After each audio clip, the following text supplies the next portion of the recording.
The rain came down like nails, hammering the cracked pavement under the 4th Street Bridge. Officer Miller stood over the huddled figure in the cardboard shelter, his boots gleaming despite the weather, his smirk cutting through the darkness like a blade. "I told you yesterday, Ghost," Miller said, using the cruel nickname the street cops had given the boy. "I told you to clear out of my sector. But you're still here, stinking up the place." Ren Sterling didn't look up. At 19, he'd learned that eye contact with cops like Miller only made things worse. He kept his gaze fixed on the photograph in the silver locket clutched in his palm, his mother's face, forever frozen at 23, forever smiling. "You deaf, junkie?" Miller's boot connected with the cardboard, collapsing Ren's only shelter. The thin blanket inside tumbled into a puddle. "I asked you a question?" "I'm not using," Ren whispered, his voice hoarse from the cold. "I just need somewhere to sleep." Miller laughed, the sound echoing off the concrete pillars. "Sleep? You think this is a hotel?" He grabbed Ren's shoulder, yanking him up. The locket fell from Ren's grip, swinging on its cheap chain. "What's this? Steal it from somebody's grandma?" "It's my mother's." Ren's hand shot out protectively, covering the locket. "Please! Please!" Miller mimicked, shoving Ren back down. "I'll be back in 2 hours. If you're still here, I'm running you in for loitering. Maybe I'll lose your little necklace in evidence. Accidents happen." The officer walked away, his laughter swallowed by the storm. Ren sat in the mud, shivering, clutching the locket like it was the only proof he'd ever been loved. Because it was. Above him, on the bridge, traffic hissed through the downpour. 18-wheelers, sedans, motorcycles, all of them going somewhere warm, somewhere safe, somewhere Ren would never reach. He tucked the locket back under his soaked shirt and pulled his knees to his chest, trying to conserve body heat. That's when he heard it. The screech of tires. The crunch of metal on metal. Then the sound that would change everything, the apocalyptic crash of a vehicle smashing through the bridge's guardrail. Ren's head snapped up just in time to see the black SUV tumble through the air, headlights spiraling wildly, before it hit the river with a splash that sent water erupting 20 feet high. The current immediately began pulling it downstream, toward the deeper channel where the water turned black and hungry. For 3 seconds, Ren sat frozen. The rational part of his brain, the part that had kept him alive on these streets for 2 years, screamed at him to stay put. This wasn't his problem. The police would come. Paramedics would dive. Someone else would handle it. But the SUV was already half submerged, sinking fast. And nobody else was stopping. Ren looked down at his mother's locket one more time, then tucked it safely inside his shirt. He stripped off his heavy coat, the only thing between him and hypothermia tonight, and ran for the riverbank. The water hit him like a fist made of ice. His body seized, every muscle locking up as the cold punched the air from his lungs. The gasp reflex, they called it in the survival pamphlet he'd read at the library once. Breathe too fast and you drown in 30 seconds. Ren forced himself to breathe slowly, mechanically, as he fought against the current.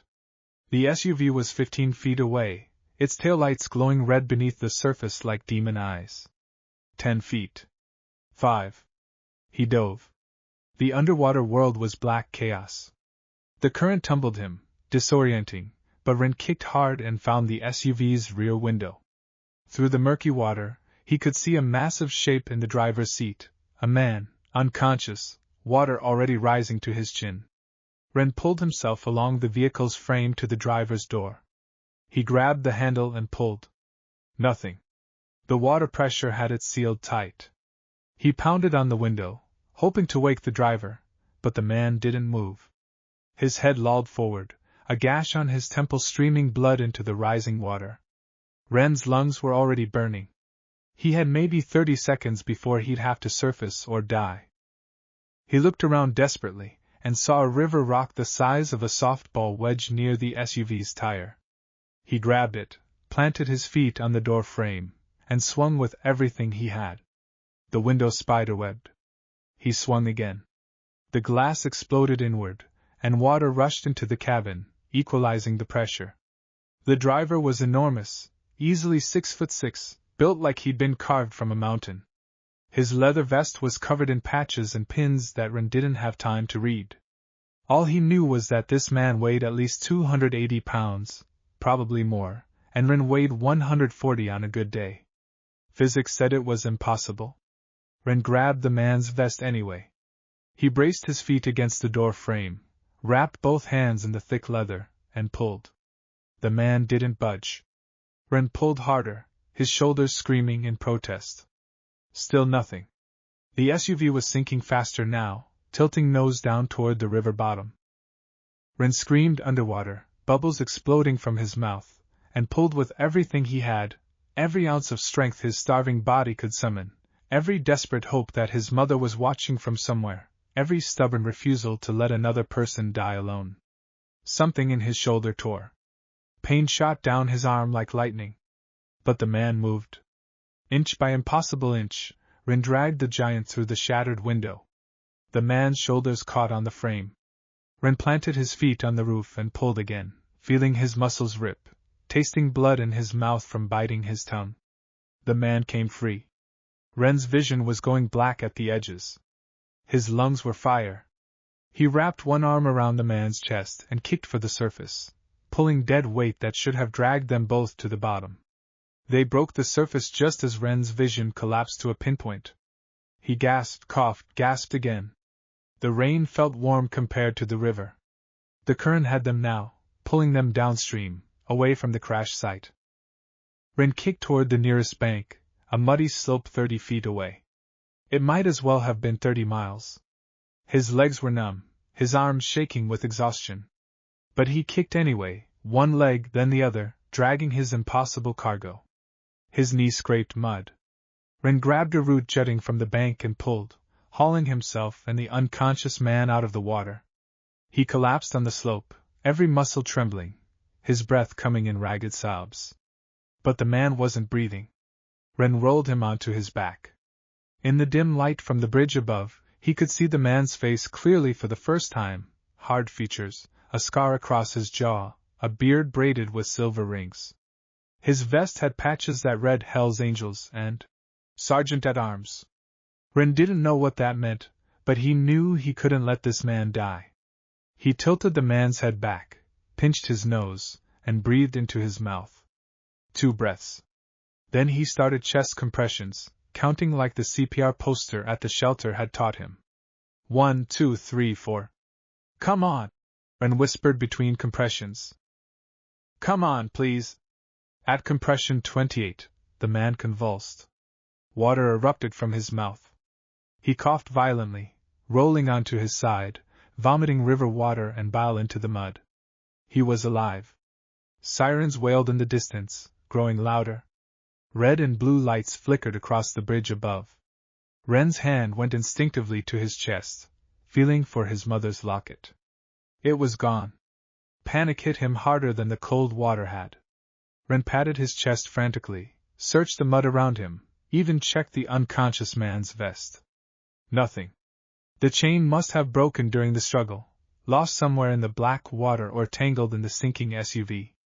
The only thing he had left of his mother. Gone. The sirens were close now. And where there were sirens, there would be cops. Where there were cops, there would be Miller. And if Miller found him here, soaking wet, next to an unconscious Hell's Angel, he'd manufacture a story that would land Ren in county lockup for years. Ren took one last look at the man he'd saved, chest rising and falling, alive, then staggered to his feet and ran into the darkness under the bridge, leaving his coat, his shelter, and his mother's memory behind. Marcus, Tank Vane woke up in hell. Or at least, that's what the fluorescent lights of Seattle General's ICU felt like after being dead for 3 minutes. His chest ached like someone had parked a truck on it. His head throbbed where he'd cracked it on the steering wheel.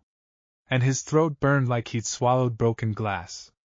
Easy, Tank. The voice belonged to Bull, the Hells Angels president, a gray-bearded mountain of a man with hands like anvils. He sat in the chair beside the bed, his cut, the sacred leather vest that marked him as a member, draped over his shoulders. You took a swim. Docs say you're lucky to be alive. Tank's memories were fragments. The rain. The hydroplane. The sickening weightlessness as his SUV went airborne. Then darkness. And in that darkness, a ghost. Someone pulled me out, Tank rasped.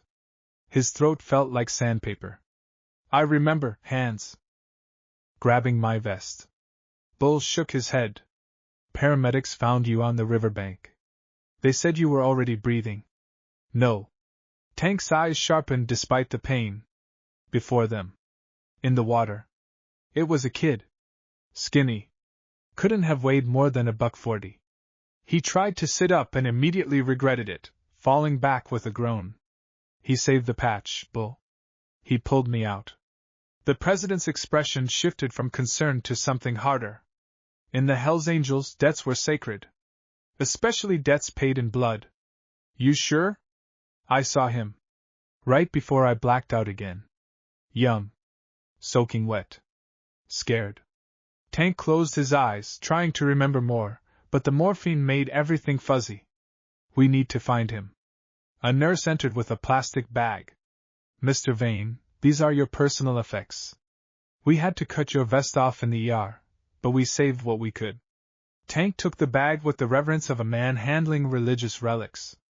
His cut was torn, the leather shredded near the shoulder, but the patches were intact. He ran his fingers over the rips, remembering the pulling sensation, the desperate strength in those young hands. That's when he saw it. Tangled in the torn leather, caught on a jagged edge of the zipper, was a thin silver chain. Tank pulled it free carefully.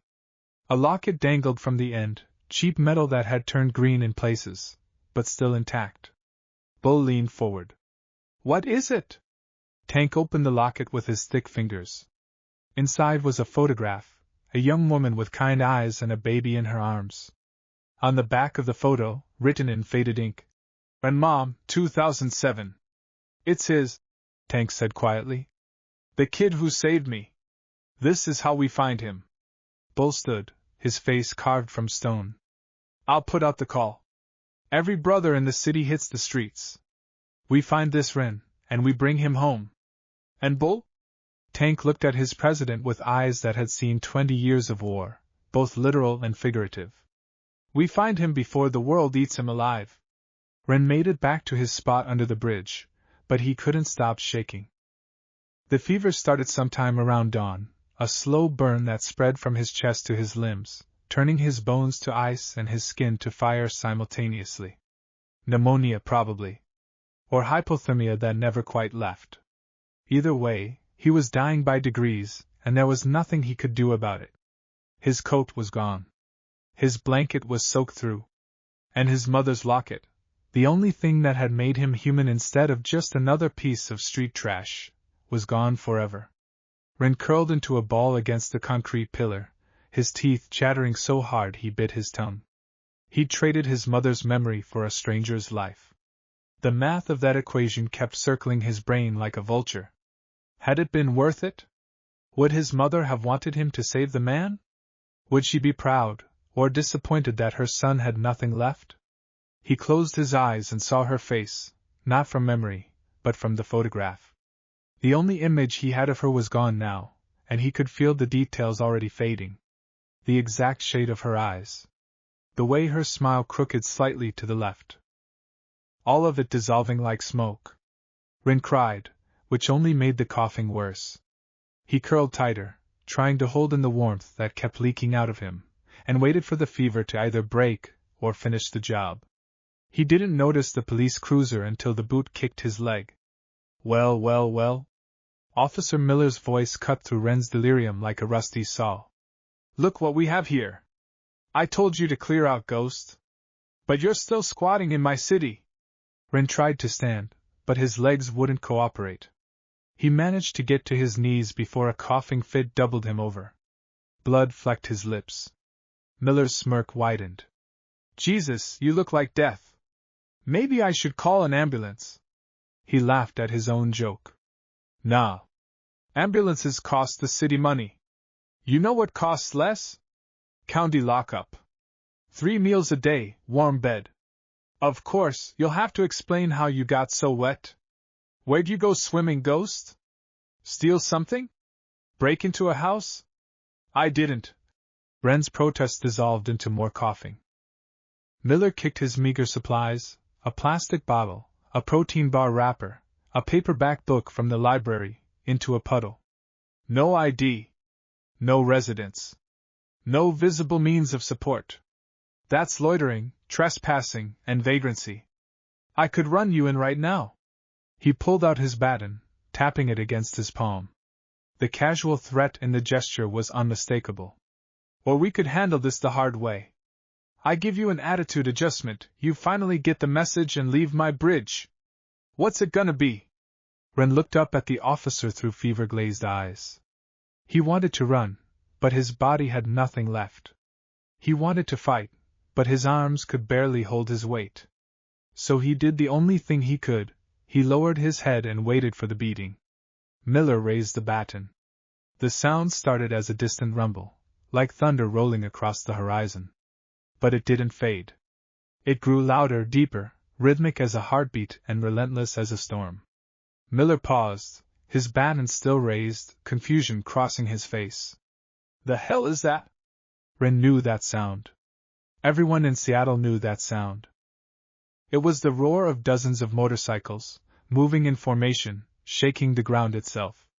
Headlights appeared at both ends of the underpass. First 2 bikes. Then 10. Then 50. They kept coming, forming a wall of chrome and leather and barely contained violence. The Hells Angels had arrived. Miller's face went pale. This is police business. Back off! The bikes didn't stop. They formed a perfect circle around the underpass, blocking every exit. Engines idled like caged predators, and in the center of it all, one man dismounted. Marcus, Tank Vane should have been in a hospital bed. His ribs were wrapped in bandages visible beneath his cut. His limp was pronounced, and a medical bracelet still dangled from his wrist. But none of that mattered when he walked. He moved like an avalanche, slow, inevitable, and absolutely devastating. Bull followed 2 steps behind, along with 20 other brothers, their faces carved from granite. Tank's eyes found Wren immediately. The boy was on his knees in the mud, shivering, blood on his lips, and a cop standing over him with a raised baton. Tank's expression didn't change, but something in his eyes went absolutely arctic. Officer, Tank said quietly. The rumble of engines made it hard to hear, but somehow his voice cut through everything. Step away from the boy. Miller tried to puff out his chest. This doesn't concern you. I'm dealing with a vagrant. Tank took another step forward. He was close enough now that Miller had to crane his neck back to meet his eyes. That vagrant saved my life. He pulled me out of the river while you were probably harassing some other kid who couldn't fight back. So I'm going to say this once, step away or I step through you. Miller's hand went to his sidearm. 20 hands went to 20 other weapons, the movement synchronized and terrifying. You pull that gun, Bull said conversationally. And we're having a very different conversation. One that involves your union rep, your department's internal affairs division, and a whole lot of inconvenient questions about why you were brutalizing a teenager. Miller's hand froze. His eyes darted around the circle of bikers, looking for an exit that didn't exist. Finally, his gaze landed on Wren, and pure hatred flashed across his face. This isn't over. Tank reached out, almost casually, and plucked the baton from Miller's hand. He held it up to the light, examining it like an interesting artifact, then bent it in half with his bare hands. The metal shrieked in protest before snapping. Yeah, Tank said, dropping the pieces in the mud. It is. Miller backed away, his radio already in his hand, calling for backup that would arrive far too late to matter. He climbed into his cruiser and peeled out, tires spraying mud across the concrete. The moment the police car was gone, Tank knelt in the mud beside Wren. Up close, the boy looked even worse, skin pale as paper, eyes glassy with fever, his whole body racked with shivering. Hey kid, Tank said softly. You remember me? Wren blinked slowly, trying to focus. The river. You were drowning. Yeah. Tank reached into his cut and pulled out the silver locket. I think you dropped this. Ren's eyes locked onto the locket, and something broke in his expression. He reached for it with trembling hands, but his strength gave out halfway. Tank caught him as he collapsed, cradling the kid like he weighed nothing. I got you, brother, Tank murmured, pressing the locket into Ren's palm and closing his fingers around it. I got you. You're safe now. Ren tried to speak, but the fever was winning. His eyes rolled back, and his body went limp. Bull, we need a medic, Tank barked, already moving toward his bike. Now. One of the brothers had a truck with a camper shell parked at the edge of the underpass. They loaded Rin into the back, Tank climbing in beside him, keeping pressure on the kid's chest to help him breathe. The convoy roared to life, 50 motorcycles escorting the truck through the rain-soaked streets of Seattle like a presidential motorcade. They didn't go to a hospital. Hospitals asked too many questions, and the last thing this kid needed was CPS or the cops getting involved. Instead, they went to the clubhouse, a fortified building on the outskirts of town that served as headquarters, home, and sanctuary. Doc, a retired Army medic who'd been patching up angels for 30 years, was already waiting. He took one look at Ren and started barking orders. Pneumonia, hypothermia, malnutrition, and probable shoulder separation. Get him on the table. I need hot water, antibiotics, and someone get that fireplace roaring. Tank stayed by Ren's side as Doc worked, watching the kid's chest rise and fall in shallow, ragged breaths. The locket was still clutched in Ren's fist, even unconscious. He's strong, Doc said, inserting in 4-line. Stronger than he looks. Another night on the streets and we'd be having a very different conversation, but he'll make it. Bull appeared in the doorway, his expression unreadable. We dug into the cop. Officer Miller's got a jacket full of complaints, excessive force, harassment, unlawful detention. All of them against homeless kids. I's been building a case for months. Tank's jaw tightened. Make sure they get everything they need. Photos of what we found here. Testimony if they want it. Miller doesn't get to wear a badge anymore. Already done. Bull crossed his arms. What about the kid? Tank looked down at Ren, still unconscious, still fighting. He saved my life. The patch. He didn't ask for anything, didn't want anything. He just saw someone drowning and dove in. He touched his own chest, feeling the phantom weight of the water, the desperate strength in those young hands. We owe him, Bull. The whole club owes him. So what do you want to do? Tank was quiet for a long moment, watching Doc work. Finally, he said, when he wakes up, we give him a choice. He can walk away, clean clothes, full belly, couple grand in his pocket to get started somewhere else. No strings. He paused. Or he can stay. We give him a home. A family. A future. Bull nodded slowly. The brothers will vote. But Tank? You know my vote already. 3 days later, Ren woke up in a bed for the first time in 2 years. The room was warm, genuinely warm, the kind of warmth that soaked into your bones and made you remember what it felt like to be human.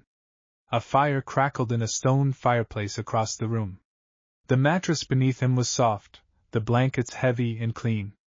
And on the nightstand beside the bed, positioned where he could see it first thing, was his mother's locket. Ren grabbed it with shaking hands, opening it to see her face. The photo was still there, still smiling. He pressed it to his chest and felt something in his ribcage unlock, a knot of grief and fear that had been strangling him for years. You're awake. Ren's head snapped toward the door. Tank stood there, still bandaged but looking healthier than the last time Ren had seen him. He was holding a tray with soup, bread, and what looked like hot chocolate. How long was I out? Ren's voice was hoarse but stronger than before. 3 days. Doc says you'll make a full recovery, but you need to take it easy. Tank set the tray on the nightstand and sat in the chair beside the bed. You hungry? Ren nodded, and Tank handed him the soup. It was chicken noodle, simple and perfect, and Ren had to force himself not to wolf it down. Real food. Hot food. It felt like a dream. The locket. Ren said between bites. How did you? It got caught in my vest when you pulled me out. Saved your life as much as you saved mine. Tank smiled, a surprisingly gentle expression on his scarred face. Your mom? Yeah. Ren touched the locket again, like making sure it was real. She died when I was 17. Cancer. After that there was nothing left. No family. No money for rent. So I ended up on the streets. Tank nodded, no pity in his eyes, just understanding. I get it. Life knocks you down, and nobody's there to help you back up. He leaned forward, his massive hands clasped between his knees. But here's the thing, Rin. You didn't have to jump in that river. You could have let me drown. Hell, most people did. They drove right past. But you didn't. You risked your life for a stranger. I couldn't just watch you die, Ren said quietly. And that's why we're having this conversation. Tank reached into his pocket and pulled out a small leather pouch. He set it on the bed. Inside is $3,000, new ID documents with your real name, and a bus ticket to anywhere in the country you want to go. You take that, we're square. No debt, no obligation. You get a fresh start. Ren stared at the pouch but didn't touch it. And if I don't take it? Tank's smile widened. Then you stay. You become family. The Hells Angels take care of our own, Rin. You'd have a room here at the clubhouse. Training if you want it. Work if you need it. And brothers, 50 men who would ride into hell for you, same as you dove into that river for me. I'm not a biker, Rin said. Neither was I once. Tank stood, moving to the window. Outside, Rin could see the courtyard of the clubhouse, motorcycles lined up in perfect rows, brothers working on engines, laughing, living. I was a kid from a broken home who made bad choices. The club gave me structure, purpose, a reason to be better than I was. He turned back to Rin. I'm not saying it's easy. This life has rules, responsibilities. But it's real. And it's yours if you want it. Ren looked at the pouch, then at the window, then back at Tank. For 2 years, he'd been invisible, a ghost haunting the edges of society, neither alive nor dead, just existing. But these men had seen him. They'd ridden through a storm to find him, faced down a corrupt cop to protect him, and given him back the only thing he had left of his mother. They'd given him back his humanity. I want to stay, Ren said, his voice steady for the first time in years. If you'll have me. Tank's grin could have lit up the room. Welcome home, brother. 6 months later, Ren stood in the clubhouse courtyard, his hands buried in the engine of a 1987 Harley-Davidson. He'd put on 30 pounds of muscle, thanks to regular meals and Doc's training regimen. His hair was clean and cut. His clothes fit. And around his neck, tucked safely under his shirt, was his mother's locket. Tank walked over, carrying 2 bottles of beer. He handed one to Rin and clinked their bottles together. How's she running? Purring like a kitten. Rin wiped oil from his hands, proud of the work. He'd rebuilt the engine from scrap parts, a project Tank had assigned him to learn the basics. Should be ready to ride by next week. Good. Tank took a long drink, his eyes on the horizon. Bull wants you to ride with us to the state rally. If you're up for it. Ren felt his heart kick into a higher gear. Riding with the club, not as a prospect or a guest, but as a brother, was the culmination of everything he'd worked toward. I'm ready. I know you are. Tank clapped him on the shoulder, careful not to jar the shoulder that had been separated pulling him from the river. It had healed, but it still ached sometimes, a reminder of the night everything changed. You know, I never properly thanked you. You gave me a home, Ren said, gesturing at the clubhouse, the bikes, the brothers moving through the courtyard. I think we're square. Tank shook his head. Not even close. You gave me my life back, Ren. Not just by pulling me out of the water, but by reminding me what this club is really about. He pointed at the Hells Angels patch on his cut. It's not about the bikes or the parties or looking tough. It's about family. It's about standing up when everyone else walks away. You showed me that. Hell, you showed all of us. Across the courtyard, Bull raised his beer in salute. Other brothers followed suit, men who'd become Ren's family, who taught him to ride and fight and rebuild himself from the wreckage of his old life. Ren raised his bottle in return, feeling the weight of his mother's locket against his chest. She would be proud, he thought. Proud that her son had saved a life. Proud that he'd found a family. Proud that he'd survived. Hey, Tank? Ren said, watching the sunset paint the sky orange and gold. That cop, Miller? Whatever happened to him? Tank's smile turned shark-like. I finished their investigation. Turns out, when you document 2 years of abuse and harassment, departments tend to take notice. Miller was fired, pension revoked, and last I heard, he's working security at a mall in Spokane. He took another drink. And if he's smart, he'll never set foot in Seattle again. Because if he does, 50 brothers will be waiting to remind him that debts get paid, one way or another. Ren nodded, satisfied. Justice wasn't always pretty, but it was real. That night, as the clubhouse filled with laughter and music, Ren sat on the porch steps, looking up at the stars. He thought about the bridge where he'd lived, the river where he'd nearly died, and the impossible moment when he'd pulled a drowning giant from a sinking car. He'd been a ghost then, invisible, forgotten, barely alive. Now he was a brother. And for the first time since his mother died, Ren Sterling believed in miracles again,